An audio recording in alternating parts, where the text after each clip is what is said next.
Hey, what's up mga partners? For today's video, samahan nyo magluto ng ampalaya at ng bangus. Kaya panoorin to mula po hanggang dulo. Watch this!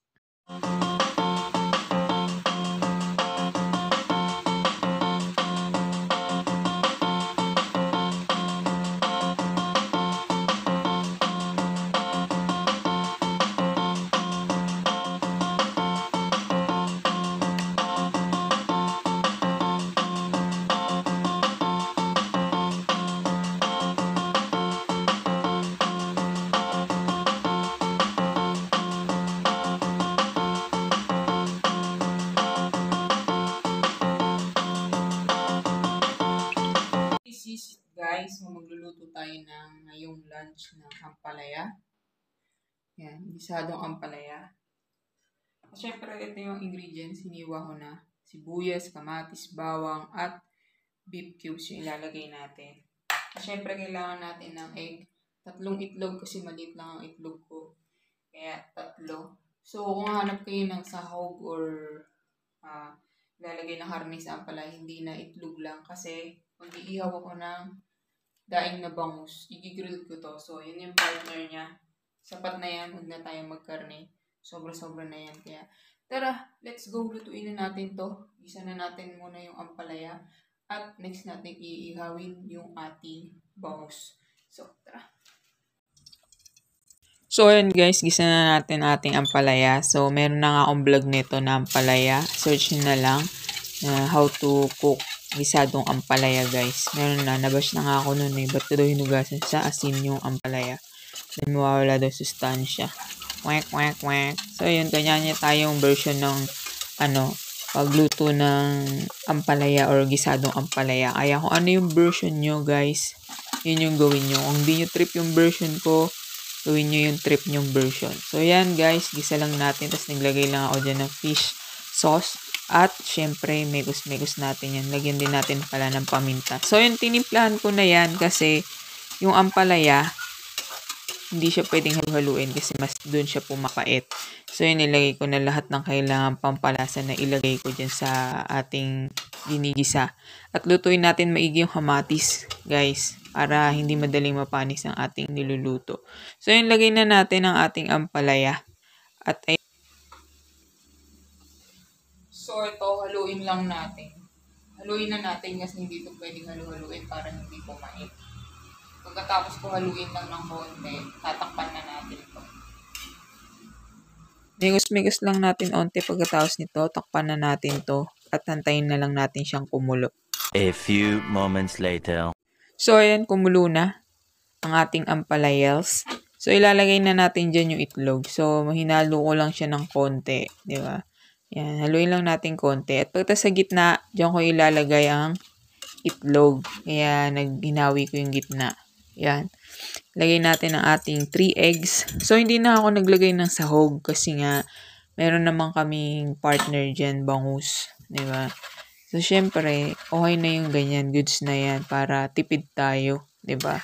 Meron naman tayong bangus na inihaw eh. Kaya, nasa sa inyo yung kung gusto nyo maglagay ng karne or kung anong sahog, diba?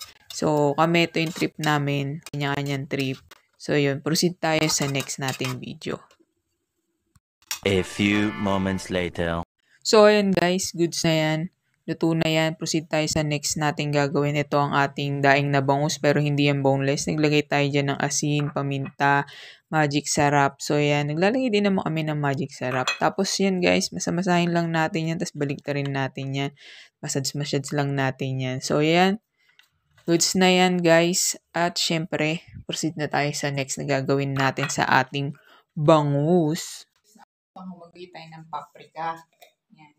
Naglagay na ako. So, lagyan pa natin. Yan. Lagyan natin ng paprika. Smoked paprika.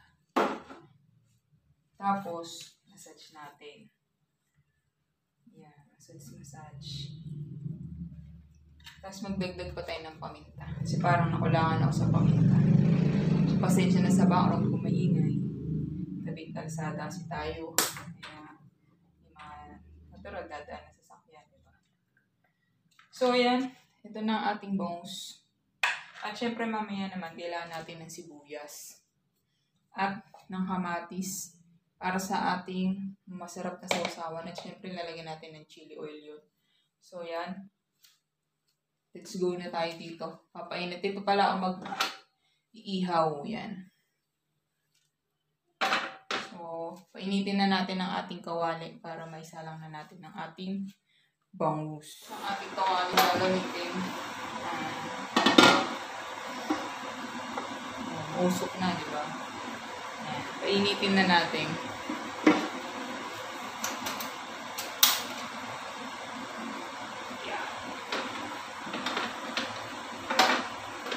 So, painitin natin maigi bago natin ilagay ang ating bangus. So, ayan, mainit na ating pan. Kitang-kita naman mausok. So, ilagay na natin ang ating bangus. So, yun. Balikan natin maya-maya. So, gawa muna tayo ng sausawan natin at pang-toppings natin sa ibabaw ng bangus. Kumbaga pang side dish natin sa ibabaw para maganda yung presentation. So, yan. Kamatis yung sausawan at sibuyas. So, tara, mag-iwa muna tayo habang hinantay natin na maluto yung bangus. So, ayan, hiwain muna natin kamatis. So, kayo guys, kung saan ninyo gustong ihawin yung isda nyo, kung gusto nyo sa pan or sa uling, di ba? Sarap talaga pag sa uling. Pero ako, yan lang yung prepared ko yung sa pan namin ihaw yung aming fish or aming bangus. So, ayan guys, hiwain lang natin yung ating kamatis ng dice. Yan nga. Kumbaga, small cut ng dice. 'Di ba? Yung isa kasi ilalagay ko yun sa pang side dish na bangus, pang design ba sa gitna ng bangus, 'di ba?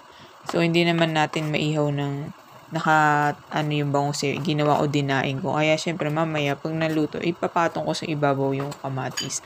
So yun, lalagyan ko lang ng asin at paminta. Yung isa naman, yung sausawan natin is toyo mansi, then chili oil. So yun. Wahiwain lang natin yan guys. Kayo kung anong gusto niyo sausawan, di ba masarap, tapos lagyan nyo din ng sibuyas. So yun, lalagyan ko din ng sibuyas yung isang kamatis na sausawan, pati yung ilalagay natin sa ibabaw ng bangus mamaya. So yun, hiwain lang natin yan. I-chop lang natin yan ng pino para mas masarap, di ba? So yan kayo guys, anong masarap na sausawan para sa mga inihaw ninyong isda. So ito atang wala pa akong vlog nitong bangus inihaw na bangus. So yung ating ampalaya, meron na akong vlog. Search nyo na lang. Search nyo na lang yan guys. Napadali lang naman mag-ihaw ng isda, diba? Toyo, soy sauce, tapos calamansi. At syempre, ito yung pang toppings natin or side dish natin sa bangus. Tapos ito ang ating sausawan, lalagyan natin toyo mansi. Ito naman, asin at pang timpla lang. So yan guys, timplahan lang natin yan. Yan, paminta, asin lang yung isa. Tapos, i-mix natin yan. I-mix lang natin yan. Tapos, yung isa naman, toyo mansi. So, tingnan yung kalamansi namin, guys. Pinipiga na namin yan sa, bote. Yun, napakita ko na ata yan sa inyo. Na-vlog ko na ata. Or ilang beses ko nung sinabi yan sa vlog ko. So, lalagay namin sa bote. Para hindi nabubulok yung kalamansi. Diba, guys? Sandali lang yan sa amin. Nauubos din naman yan, wala pa 2 weeks. Di ba, baka sabihin mawala yung aroma or yung asim ng kalamansi. Di naman, same pa rin. Ganun pa rin yung lasa niya. Maasim pa rin. At wala namang pinagbago. So, naglagay tayo ng chili oil. Pagkatapos, imikos-mikos lang natin yan. Kaya guys, anong sausawan ang gusto ninyo sa inyong ihaw na isda o sa inyong isda? Di ba? So, yan, mikos-mikos lang natin. Pagkatapos, isi-set aside lang natin yan. Kasi titingnan natin kung okay na yung ating fish or inihaw na bangus. So, nag-add lang ako ng konting paminta. So, ayan. Ito na ang ating bangus. So, luto na yung ilalim. Sunod na nga diba? I-flip lang natin yan. Pagkatapos, sara ng uli natin. So, kamatis. So, ito na ang ating kamatis na ilalagay natin pang side dish sa ating bangus. At ito naman ang ating kamatis sausawan na may toyo mansi at chili oil. Kaya, tingnan natin ba luto na ang ating bangus. Oh, sarap. Tara, click na natin. So, ayan guys. Luto na ang ating inihaw na bangus. Guys, natapos na tayong magluto at kakain na tayo. So, natapos tayong magluto, 2:00 na. So, merienda na ito, hindi na tanghalian. So, ito, ang ating grilled bangus sa pan. Diba? Ginrilled natin sa pan.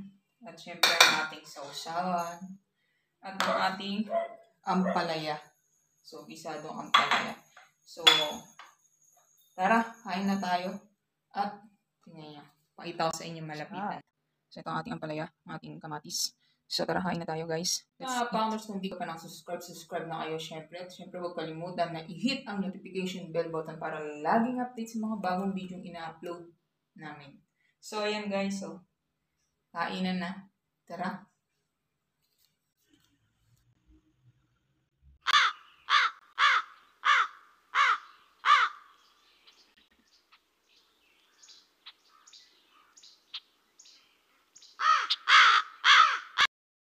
So, ayan guys, kainan na tayo. Kaya, let's eat. At syempre, dito kami sa taas kasi kumakain kasi nandito rin yung lahat ng trabaho. Kaya habang nagtatrabaho, kumakain. So, yun guys, like and subscribe. At sa mga nanood mula umpisa hanggang dulo, thank you very much at hanggang sa susunod mga partners. Bye-bye. Ingat. Like and subscribe guys.